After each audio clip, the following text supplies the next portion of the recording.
Well, hello there. As I say every week for the last 10 years, it's that time again.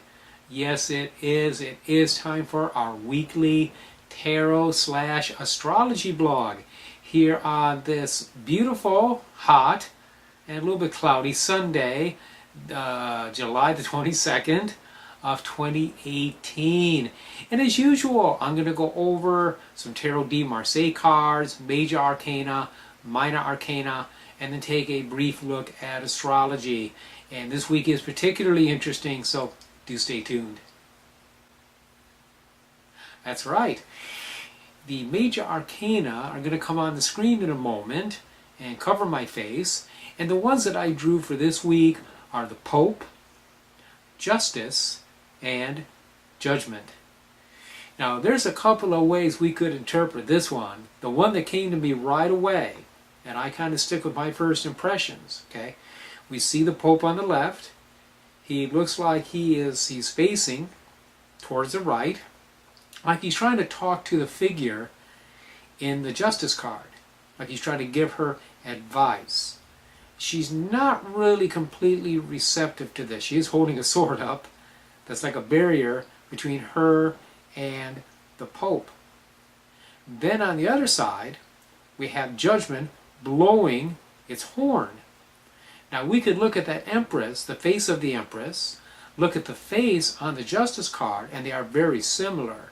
So we could say that potentially the figure in the Justice card becomes the figure in Judgment blowing her horn. But the impression I immediately got when I saw these and I laid them down is we have on one side the subtle voice of wisdom, okay, giving advice, and then on the other side we have the roaring trumpeter, the loudmouth, the brash one that wants to grab the attention, and she is unfazed by either one of them. She uses her sword of discernment with the Pope, so she's not necessarily completely ignoring him. She is discerning what he says. And the loudmouth, well, she's got a big filter with that scale. And basically, she's going to look at what is right and what is wrong and what the loudmouth is saying. So that's kind of like how it is in our lives this week. Okay? If you have people, either way, people trying to give you well-meaning and seemingly wise advice, or people that are trying to intimidate you, you just go ahead and focus straight ahead and stay your course. And if you do that, things are going to work out fairly well this week. And our Minor Arcana cards do support this interpretation to quite an extent as well, as we are going to see. Okay, as usual, I get two Minor Arcana cards. These are great for giving some practical advice, and they tend to reinforce my Major Arcana reading. We have the Seven of Coins, or Pentacles, if you're used to the Rider-Waite terminology.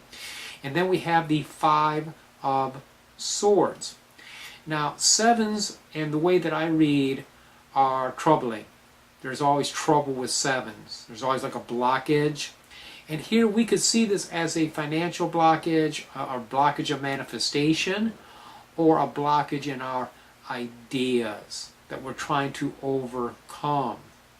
The Five of Swords now is often seen as pain, sickness, sorrow, but here I see the sword easily piercing the veil, the structure above it formed by the other swords.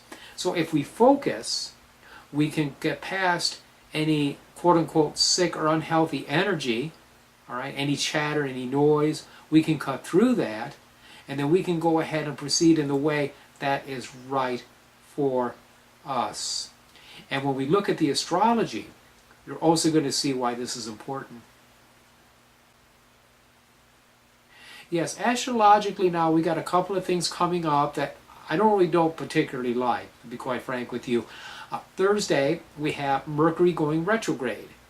Now, of course, everybody moans and rolls their eyes when they hear this, because it's really kind of a detriment to making good decisions. It's difficult to sign contracts and rely on them. So it's not a good idea to do this. Some people report problems with appliances. Some people report problems with communications, electronics. It manifests in different ways for everybody. The safest thing to say is that you'd want to be careful with your discernment. You want to be careful with signing any contracts, any lasting commitments, because you may need to revise them. There may be something wrong with them that you don't see because things are a little bit clouded in that perception. All right. Also then, on the following day, and I'm sorry, I wanted to mention to you, for the Mercury retrograde, that's going to go until the 18th of August. These are always about 3 weeks long, and according to my ephemeris, it's going to be 18th of August. That's if you're on the East Coast. I think the 19th if you're on the West, because there's just a couple hours difference there. But whatever, that's how that's going to work. Okay. Now the other thing that I don't care for, some people like this, but I don't care for eclipses. I don't do magic on eclipse. I don't do magic on the full moon, and we have both this Friday. We're going to have full moon with a lunar eclipse. For me, magically, that's worthless. I have no use for it. It's not going to do a thing for me. I feel it's a disruptive energy. So just so you know, we've got some kind of rollicking stuff coming up here, as far as I'm concerned, towards the end of the next week. And that's why it's so important to really keep that focus and not let ourselves get distracted by extraneous babbling or well-meaning advice by people around us. It could tend to mislead. Okay, well there you go. Listen, I really appreciate you. I do appreciate your support watching this video every week. And until I see you next week, many, many blessings.